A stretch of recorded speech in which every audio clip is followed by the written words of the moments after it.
So hi everyone, I'm Jeannie Ralston and we're talking about fall in Umbria. And I think a lot of you have signed up. We have a few openings left and we wanted to let others know about the openings and about the trip. But I'm glad the ones of you who have already signed up can get a, a really good picture of what we're doing. And I have with me on this call Shannon Fassler from she's one of your leaders. She's in California right now, and Jen Vickers is in Italy. So say hi, Shannon and Jen. Hi, Shannon and Jen. Hi, Shannon and Jen. So you can see behind Jen, see, just get a little peek at how beautiful that's she's in her home across just across the property from the beautiful villa where we'll be staying, but it's all done in that kind of beautiful style, some of that you see there. So what we're going to do is we're going to go through we have some photos that follow kind of the itinerary and also just some that give you a glimpse of what we'll be seeing and doing. So Mary DeWitt is coming in. Oh, good. So I'm going to share my screen and you're going to laugh because you're going to see stuff you're going to see how crowded but before I let you see, okay, there it is. Hold on. It's always the most awkward moment is when I do my switch because you get to see all my bank statements and everything. Okay, so here we are. And as you know, we are focusing in the fall because this is time for harvesting olives. There's some good truffle hunting that we'll do, and it's a great time of year.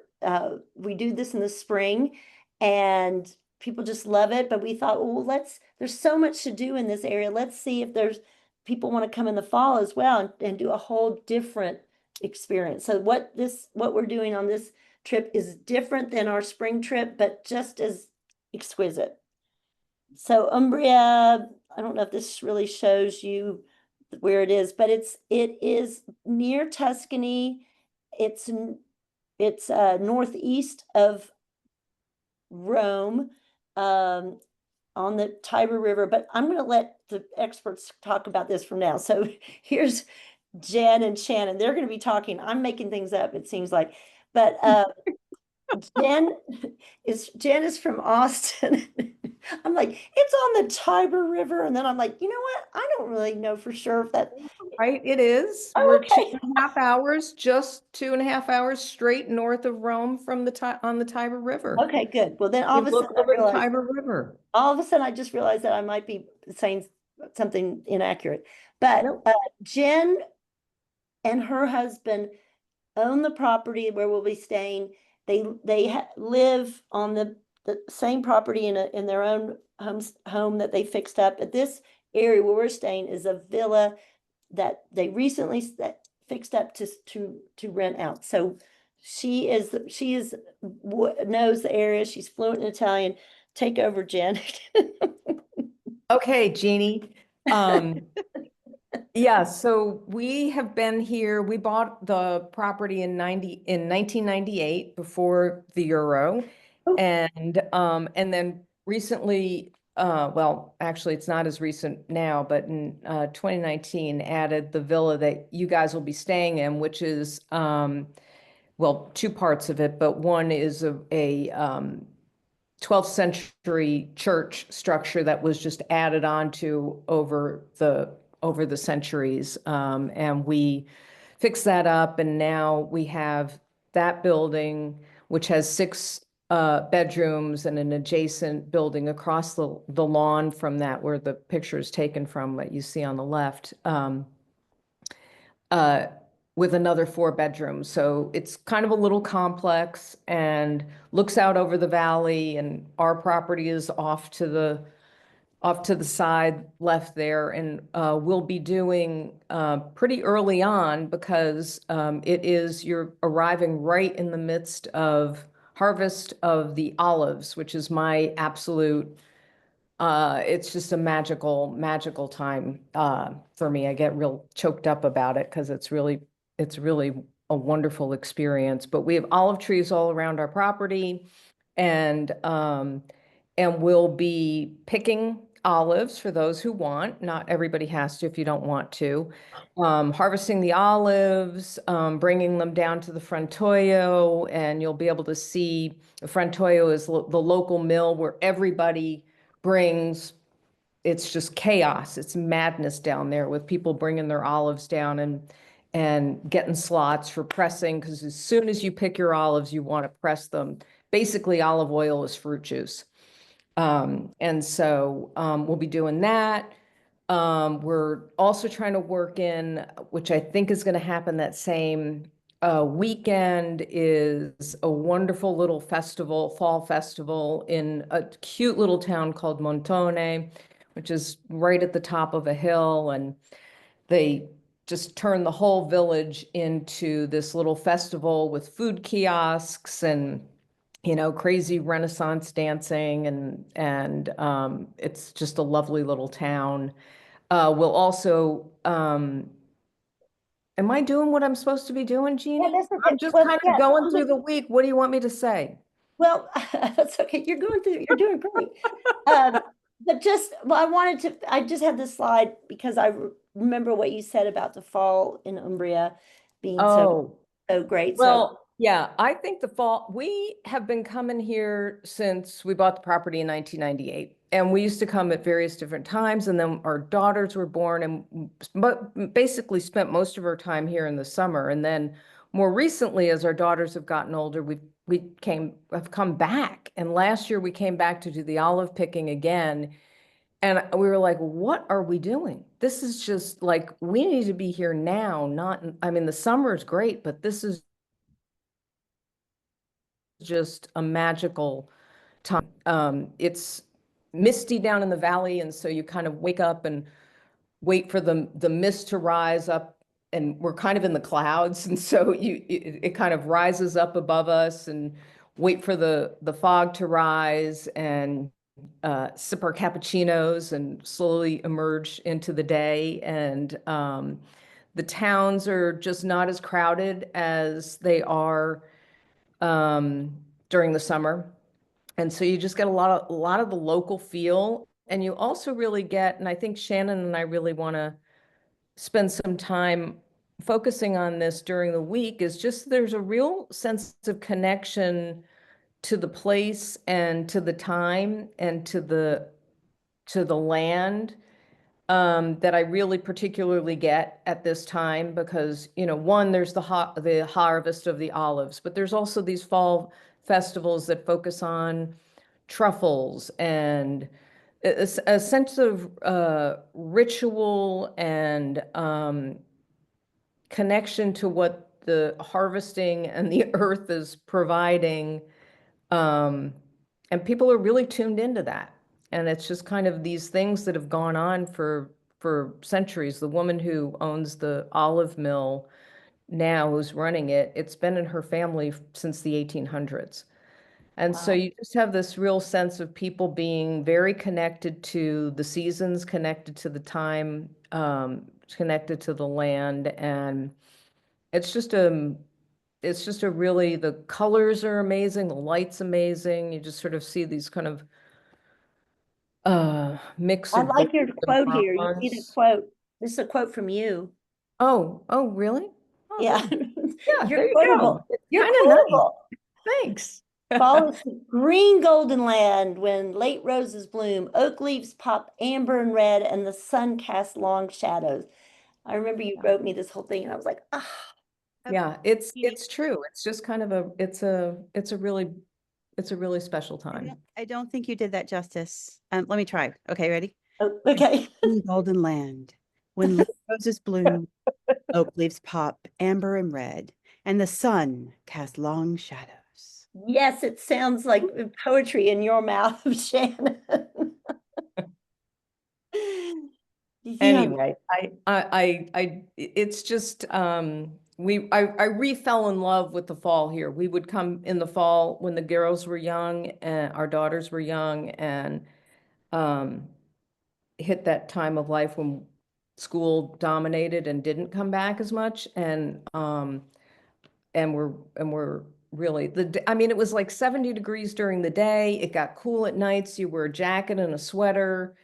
You can smell fires burning, chestnuts are roasting in the On an village. open fire. Yeah.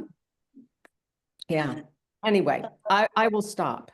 No. So we love it. Okay, so we'll just start going through the itinerary, and you get a beautiful welcome dinner, whether it's outside, it might be not be outside, it might be in one of the buildings, depending on the weather.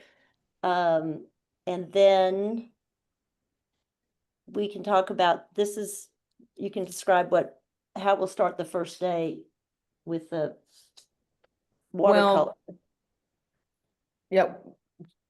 Shannon can jump in on that. Yeah. So when Jen and I were thinking about this, we were thinking about the creativity retreat and how we could do something that was different than just the creativity retreat, that was more honestly more connected to the land, in a way, more connected to the landscape, and also had a low bar for entry. There's no, like the creativity retreat, there's no pre-experience required, there's no skill required, there's no technical ability required. Watercolor is an easy, non-toxic, no mistake media. And it lends itself to being outside. It lends itself to en plein air, which means painting out of doors. It was a French term coined by the French Impressionists in the 19th century. And it's portable. You can do it anywhere at any time. It travels very, very well. So we started thinking about how we could really allow this beautiful landscape to inform our creative practice, to inform our experience in the landscape. And we thought about, that the idea that oil and water don't mix, but they do work well together, and they do provide a foundation for an amazing experience. So you're, again, this connection to place, this connection to the landscape, and this beautiful history. And as far as, the image you saw, like when you showed that picture of the sky in the previous slide, I'm like, I want to paint that right now. Like that sky makes me want to, like, I have nothing here in Carlsbad, California, but it makes me want to make something. That sky and the one before too. Oh, That, yeah. that just makes me want to, like, Yeah. I know, right? So I just want to, whether you want to learn to watercolor, or whether you just want to play and make a mess on some paper outside, and with no judgment and no, parameters. We thought this would be a fun way to create a unique experience. And we talked about, everything is going to be portable. We could go into the small towns. You could be watercoloring at the street festival at night. You could be watercoloring from the top of a wall in one of these medieval cities looking out across the landscape, or you could just sit outside of the villa and, where this woman is sitting, and look at the beautiful valley below you. Yeah, so we're really excited to share this with you. And yeah, that's And you can also incorporate journaling as well. We'll be doing some prompts and things like that, if you feel inspired to mix words with paint, you can do that as well. And I wanted to point out that this on the left, the photo on the left is the old chapel, but that's where you kind of set up for your classes and so forth. So not classes, but you know what I mean, just at your Well, space. I would say that this one, we're going to spend more time, we'll do a little bit of stuff in here, but as Shannon said, we're going to try to be out Yes, in the wilds. that's true. That's good. Good point. Good point. And the first day is when we have our olive experience, right? Right. Day one, we're gonna hit the ground running with some, as soon as the leaves dry a little bit after the mist rises, we'll get out, lay our nets and pick the olives, and I'll explain the process to everybody, how to, it's really pretty, it's almost like milking a cow. You just kind of drag your hands across the, You know, because these are doing, we all because milk cows. Y'all know yeah, how to. you know how that goes, right? Yeah. All those times you've milked a cow. Anyway, so we'll be doing that. We'll do a little bit of watercolor. You're also welcome to just hang out, and we'll have a little bit of lunch there. We'll get a tour of the, brief tour of the frantoio, and you can see how the olives are processed into oil. And then we'll either have dinner at a little local restaurant, or if the festival is happening, we'll hit the festival that night. And Yeah, this, this is actually a picture of our olive oil being processed.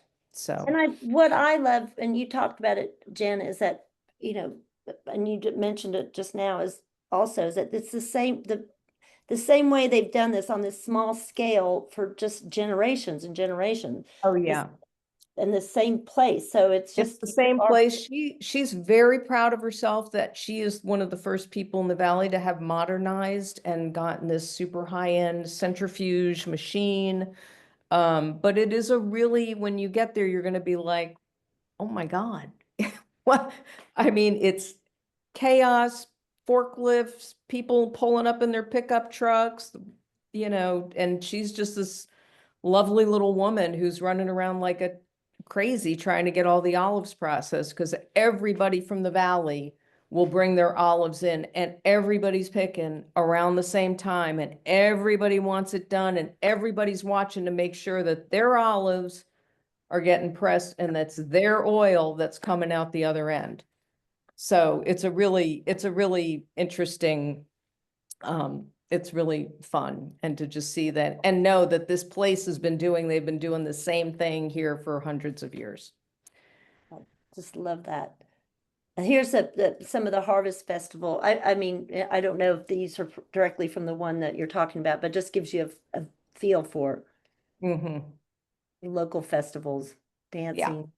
And the local festivals, I mean, they look kind of like, oh, this is some kind of tourist get up. It's not. I mean, they do this for themselves. It's an important part of the community seasonal rituals. I mean, they're in their Renaissance garb and their tights and their stuff, and you're going, really? Is it, you're sure you're, and it's very serious business. And it's lovely. I mean, the community just really comes out, and they really, it's important for them to keep these things alive. And they do.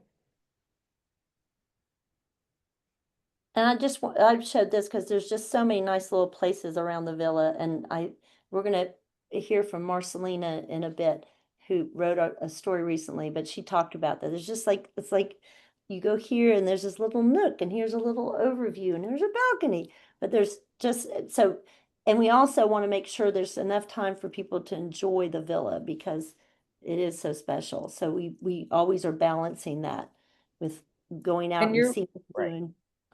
And people are welcome to, if you don't feel like doing anything, you're also welcome to just hang on the property as well.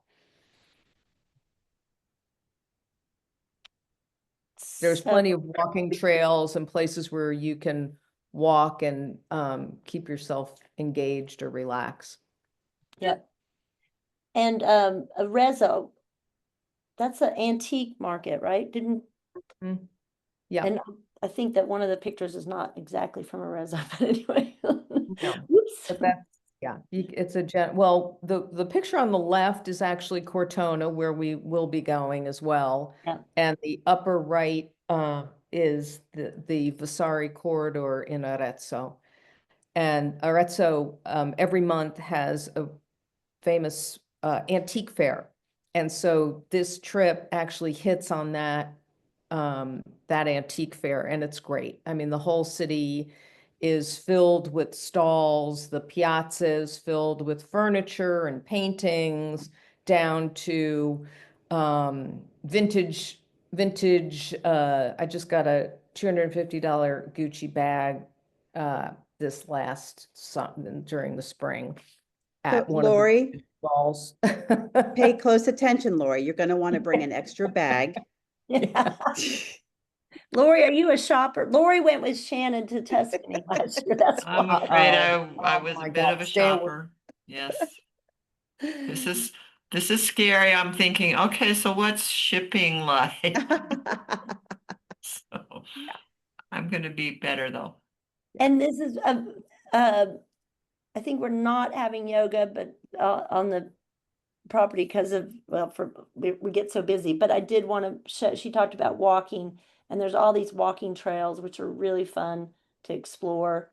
You can see on the map there.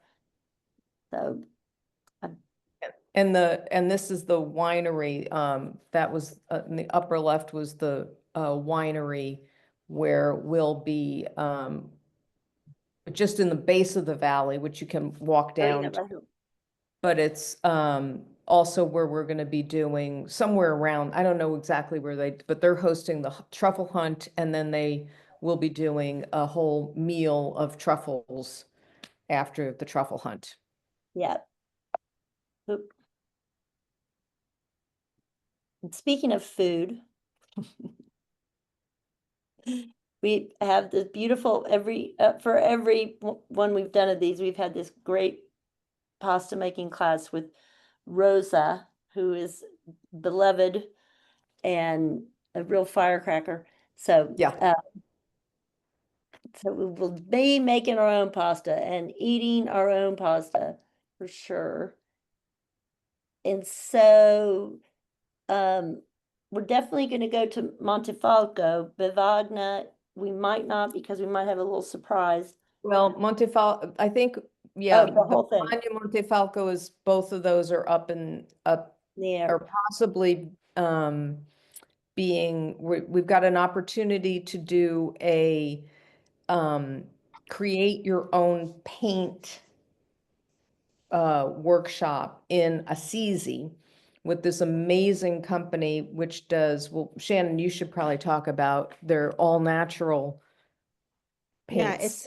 it's a paint company out of Assisi called Agallo, and they do a very small production, handcrafted pigments for watercolors, and they do some oils, very limited. And their paints are made with they're made with honey as a binding agent. There's nothing toxic or carcinogenic about them, and they make beautiful colors. They're highly pigmented, and they use local minerals to make their pigments, so the palettes relate to the place that you are. Anyway, they have an opportunity for us to actually make our own pigments, grinding the minerals into the powder and binding it, and we are considering adding that to the trip at this Yeah. point. In Assisi, which is also an amazing yeah. So place. we if would you- substitute, instead of going to the Bavagna and Montefalco, we would go to Assisi, which is great to see no matter what. So it's all good. And then Cortona, we will actually slip over the border into Tuscany, right? Well, Arezzo's, this is really actually heavy Tuscany, because we do Arezzo's Tuscany and Cortona's Tuscany. So you're Oh, okay. half Tuscany. It's really a Tuscany Umbria Okay. trip. Yeah, Cortona is was made famous by Under the Tuscan Sun. I don't know if you guys have read that book or seen that movie, but it's it's very evocative of life in Italy, and this is the town where Frances Mays has her villa, continues. So she was just made an honorary citizen. So she still wanders the streets of Cortona. It's very possible we'll see her there. Ooh. And there's also a beautiful monastery, Franciscan monastery called Le Celle, which we're going to go to and do some of walking around, and also plein air watercoloring there as well. and then have dinner in Cortona. Great shopping in Cortona too. Okay, truffle hunting. So that will be down at the winery that's just at the bottom of the hill. So we can walk down there. And then they'll take us out into the countryside with a truffle dog. Which ones will be coming,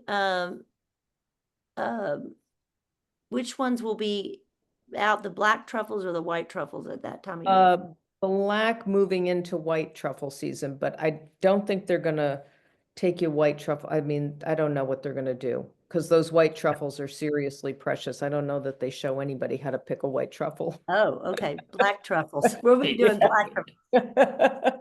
And then this winery, we've done this trip in the spring for several years, and we always do a survey afterwards. And I always ask about the favorite meals, and almost always it's this vineyard that had, because I don't know if it was a Michelin chef there. Is he still there, or he trained the staff? I can't remember. No, if he was here for a while, and then he trained these two young local chefs, these young men who have just taken and done even more with it. And it's really lovely to see that these guys are, two local guys, and they are obsessed with finding the freshest foods, and just they're really great. Yeah, so that'll be oh, Yeah, and and David told me it's we'll be breaking into two different groups, and possibly depending on the size of our group, going out in two different groups and then coming back and then tasting truffles in various forms, if we found any, or the ones that they already have, eating a lunch there with the truffle wine center. pairing. So of course, what I'm saying is we'll have good food and wine throughout. But this bottom picture is taken on the outdoor seating area of that winery. So what are the temperatures like in the that time of year? It is, when we were here last year, and now of course, as soon as you say something, it turns out to be not true, but during the day, it was kind of like 70, could be in like the upper 60s, 70. And so I was out there in jeans and a long sleeve t-shirt, maybe a sweatshirt, picking olives, you're getting hot picking. And then at night, a jacket, or like you can see me in this with a, cape Around. around, kind of a shawl around and a sweater. Where it was warm enough for us to have lunches outside, dinners outside, or that's a little bit chillier.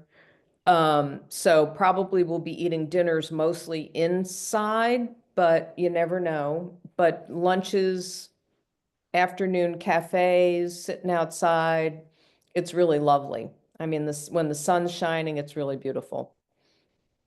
And I want to point out, if you see farewell dinner and head home, I also want to point out that this ends on a Friday, I have to believe, and on that following Tuesday, Shannon is going to be leading a trip in Florence. So if you wanted to put the two trips together, it's pretty seamless. You'd have a weekend to go down to Rome and explore Rome, and then get back up to Florence or explore another part. I can offer, if you're interested in combining, please write to Marcy, because I want to offer a discount for if you put the two trips together. There's a special offer to you guys. It's not on the website. But if you want to do both, it would be seamless. It could be just, and it's just that whole other beautiful area of Lori Story can tell you how wonderful. Yeah, it was a gorgeous, fun trip. Lots of art, and Shannon Yeah. she knows her She knows Florence. She got me into all the trouble I got into. Yep, it was always all her fault. Laura, you will not believe the vintage designer stores I discovered this summer. You have to take this trip again just so that we can go there. You're like, "Ugh." And Yeah. I'm ending with some beautiful, beautiful Mm. photos just to make you drool a little bit. Oh, wine. Yes, of course, some wine. Anyway. So, okay, what kind of questions do we have? Any questions? Let me see who all is here this time. We still have the same. Yep. Oh, Marcelina, there you are. Marcelina, can you? So Marcelina was there last spring, and she just wrote our story about going to the creative retreat in the villa. What do you want to add? It was magical. The whole thing was just magical. I enjoyed writing the story because it was a month after I'd come home, and it gave me a chance to go through all of my journals and revisit everything we did. And it was just such an amazing trip. Just that I would have been happy just being at the villa all day, every day, because that place in itself is so magical and has, like Jeannie said, I like a lot of quiet time personally, because I love to write, and I would get up very early, and there's all sorts of different little nooks and crannies and places you can be by yourself and sit by the pool or sit outside, it's like being in a castle almost, where there's all these like little rooms. And oh my gosh, I was in my happy place. But I also loved all the little, every day we would take some kind of trip, little adventure off to another village or a little town or something. And it was just, there's nothing I didn't love about it. I didn't get in the pool because I'm a weenie and I hate cold water, but that was the only thing. It was chillier than I had expected. But holy cow, was it pretty. So Well, and I think that a lot of the first time we did this trip, people saw photos, but I sent them a few photos, of course, beforehand, but I think Yeah. that's the thing, that nothing quite prepares you for how beautiful that place Yeah. is. Like, my first time in Italy. So, I was just delighted. And yeah, I mean, it was fun hanging out with Jen. I didn't realize that you were going to be there, like, just guiding us for everything and translating for us and all of these little trips and adventures. And that was just so great having you there, Oh, thank talking you. with It was great everybody. being And with you. oh my gosh. And going to Assisi was, there weren't that many people in the church, in the sanctuary. You and I were getting to do a lot of that stuff together. And I couldn't get enough of the information about all of that. And It's um, amazing. I mean, Assisi is an incredible, even though it's probably the most touristed of the areas in Umbria, but it still has an incredibly yeah, spiritual, peaceful feel to it. There's something very much so. great. And And as far as touristy stuff, it was European tourists. There weren't really American. I didn't see all the different wow. places we went, that many Americans. It was really Europeans. So it was kind of interesting. That was not kind of what I expected. So yeah, wow. especially I'm sure in the fall it's going to be, but we do Mhm. try to keep you out of the big tourist areas, Yeah. like even going to Tuscany, Florence, we moved that. You wouldn't, I mean, Shannon's there in June and she deals with it, but I don't know how, but Shannon spends most every month of June in Florence, right, with college students. So she really does know her her Italian landscapes, her geography, her history, and the art. Both of you are just extraordinary guides through the area. So anyway, we always do, I should say, any more questions? Where are we meeting up in Rome? Are we meeting up at the At train the train, station? at the train station, it's just the most central spot, and it's wonderful to have I mean, it's good to have a real central spot. Someone will pick us up there. So Do we drive. have a time set, or will It'll that probably be around information two, be? probably 2 in the afternoon. That'll allow anybody who's coming in from the States to get there. Usually they come in the morning, but you know, I didn't, just to make sure if there's any delays or whatever, people can get to the because we can't really check in much earlier than 4 anyway, so it's might as well.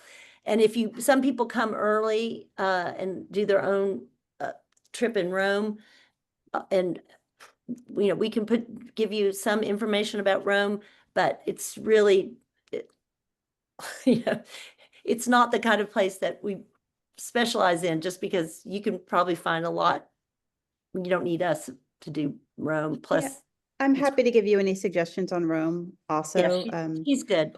I know that we got in, like 3 of us got in around the same time in the spring, and we checked our bags at a bag check, and we ran over to Santa Maria del Carmine to see Bernini's Ecstasy of Santa Teresa.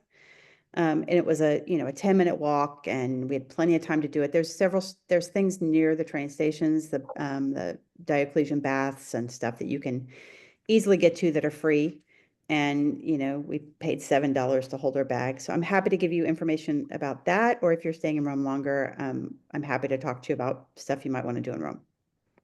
I'll reach also, out to you, well, Shannon. Jeannie, do you want to talk about that last night in Rome when you get back to Rome from the villa and how that works logistically? Yeah, that you'll be making your own reservations, because in the past we've had reservations in the city, and some people wanted to be at the airport. We've had reservations at the airport. Some people wanted to be in the city.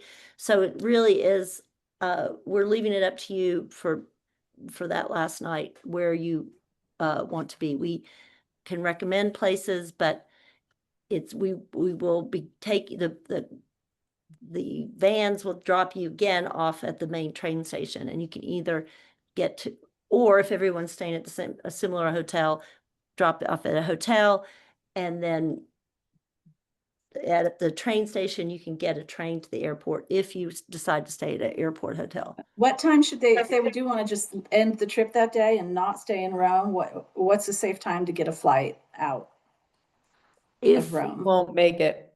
Well, okay. No. you mean, yeah, you won't Unless you're going somewhere else in Europe. in Europe.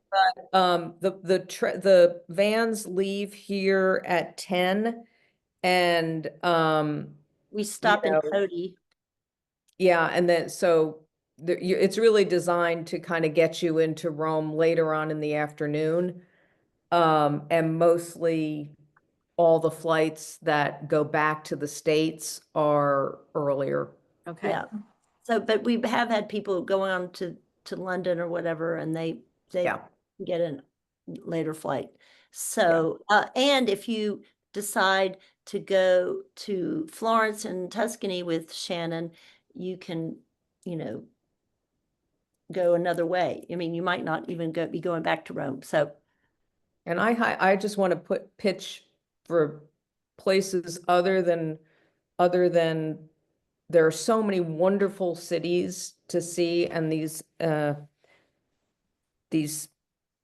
few cities that people typically go to in Italy are just overrun. And so there's so much to do here, and it's really pretty easy to get from one city to another by train. And I highly recommend, I think you really get a lot. And I'm happy to brainstorm with anybody about where else you might want to spend. yeah, we know a lot about Bologna. Love Bologna, love, Bologna. I mean, It's like so many greats. So Great. anyway, so that's what people end up going. So yes, the last night after we drop you off, either, at a hotel in Rome or at the train station, you can decide, you take charge and get your own hotel. Or if you don't even want to get down to Rome, if you want to get a train from somewhere else, we can help arrange that. So, but there's just so many options. And I'm going to also we're going to send you an email after this with the recording of this talk. And by then I'll have a price if you want to add on Shannon's trip. Then afterwards, I'll tell you the discount. Okay. Okay. Is there anything else? Well, I got a question. yeah. So, so you talked about the temperature. Do we need to, like, just clothes wise, do we need to wear anything sort of nicer at any point, or just basically nice sportswear kind of thing? No, it's pretty Umbria is fairly casual, but then again, the Italians are, I mean, they typically don't wear athletic wear. Um, you know, um, they look stylish, but that said, you do not need to be wearing your Gucci high heels, even though Shannon really wants to. We try to stop her. It's very hard. But yeah, it's so, I would say layering is really important. I'd say if we do end up going to Assisi and the Basilica, of course, it's going to be, November, so nobody's going to be wearing shorts probably, but shorts don't go, you have to wear appropriate clothing covering your shoulders and your arms and things like that. But there's nothing that really requires sequins or any, No fancy. shorts, no sequins. No shorts and no sequins. I mean, they're not leave your high heels. required, but if you wanted. So I'm gonna put something in the thing, but my thoughts on layering for the packing, and so I'll put a link to a story I wrote. And as I said, we'll also provide a packing list for this time of year to really help you pack, get your packing in, get it right. But you know what? I swear, I always buy something. I always buy a shawl or a wrap or some cashmere or something. So I'm like, anyway. But I just want to also, but if you are going to be picking olives, you can, I mean, that's grungy, just jeans and sweatshirt or t-shirt or whatever, again, or athletic wear or whatever. And there's, as we said, the hiking trails. So if you want sneakers and things like that, the roads are gravel. So Sturdier shoes, probably. Yes, and we definitely, I'll always talk about sturdy shoes. Comfortable shoes, that's my main thing. There's cobblestone, don't wear heels. Okay, any other questions? Shannon, if I need advice for Rome or various places, do you have an email you can share? Or? Yeah, absolutely. I'm gonna put it in the chat. What if I don't want to have Jen and Shannon do extra work, but would you be willing to help me make a document with like just some ideas for in and around Rome, maybe hotel, I don't know, just things people might want to do there? Or Shannon, would it be easier if they just email you directly? I'm happy to put something together with with my best information. Okay. Yeah, I'm happy to, if you remind me, you just remind me. Okay. I have sabbatical brain. Yeah, okay. So Good. yeah. Good for you. Yay. Yeah. Yes. All right. Well, thanks Thank to you. everyone. You have a great evening. I so appreciate seeing you. So Thank you. everybody here will be seeing you in a few months, I guess, right? Yes. Practically everybody. Yes. Marcy. Yeah. Marcy, We'll have yeah. we'll have a meet and greet closer You'll have to a meet, the you'll have a time. meet and greet before, yeah. Yeah, and I'll send you more details soon Hey, for one last flight question. collecting and So, stuff like that.